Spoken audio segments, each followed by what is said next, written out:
Hello. This is my friend John. Hey, everybody. John, why are you sitting 6 feet away from me, man? Because you're mean, man. You're always mean to me. You're always abusing me in your videos, bro. Well, that's not my fault. Yes, it is. You were asking for it. No, I wasn't. Well, anyway, we're reviewing the 1960 British horror film The Brides of Dracula, which was produced by British film studio Hammer, and is a sequel to Hammer's 1958 film Horror of Dracula, which of course was based on the classic Bram Stoker novel. Now, I have The Brides of Dracula on this DVD set with other Hammer films, and I don't know how well you can see it considering how dark it is right now. I call Brides of Dracula a sequel, but there are some continuity problems. For example, in the first movie, Van Helsing outright says that the idea of vampires turning into bats is a fantasy, yet in this movie you see vampires turning into bats. Some people have argued that this is actually more of a sequel to the book as opposed to an actual outright sequel to Horror of Dracula, but Brides of Dracula, what do you think of this one? I love it. It's great. I love it how it's like...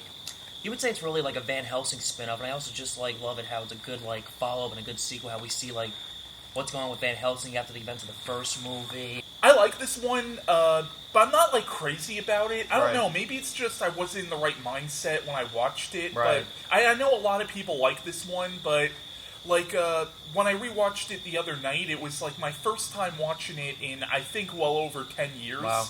And literally the only scene I actually remembered from the movie from when I last watched it was the scene where Van Helsing is bitten by the vampire and he has to cauterize the wounds and then he uses holy water to stop the vampire infection.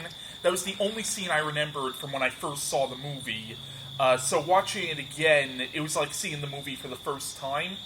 And again, I think it's a decent movie, but I'm not, in love with this one. I will say Peter Cushing as Van Helsing is easily the best part of this movie. That's what, one complaint I have about the film, is I don't really care much for the guy who played The stand-in for Dracula? Yeah, it didn't really work for me, the way Christopher Lee played Dracula. Yeah, we should point out that the title of the movie is honestly a bit misleading, because it's called The Brides of Dracula, and while there are female vampires in the film, they are technically the brides of the main vampire of the film, who is not Dracula. I think you're supposed to assume that he was somebody who was turned by Dracula, but again, he's not Dracula himself, and honestly, throughout the whole movie, I just kept calling him the poor man's Dracula. You know, John, it is getting quite dark out. I'm a little afraid, because I hear they come out at night. Let's get the fuck out of here. No, we have to finish the review. No, I'm getting the fuck out of here. No, you're staying right there. We ate garlic knots, so we should be good. That's true. Actually, you're right. That's true.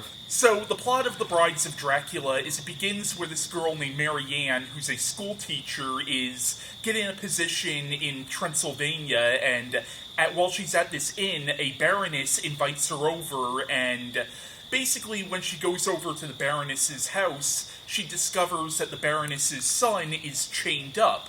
She naturally thinks that the baroness is fucking nuts for chaining her son up, but it turns out that the reason her son was chained up was because he was a vampire. Marianne ends up letting the son go, not realizing that he's actually a vampire, and he starts turning women from the village into vampires, and eventually Van Helsing gets caught up in all this, and he tries to stop this vampire who, as we're basically calling him not Dracula.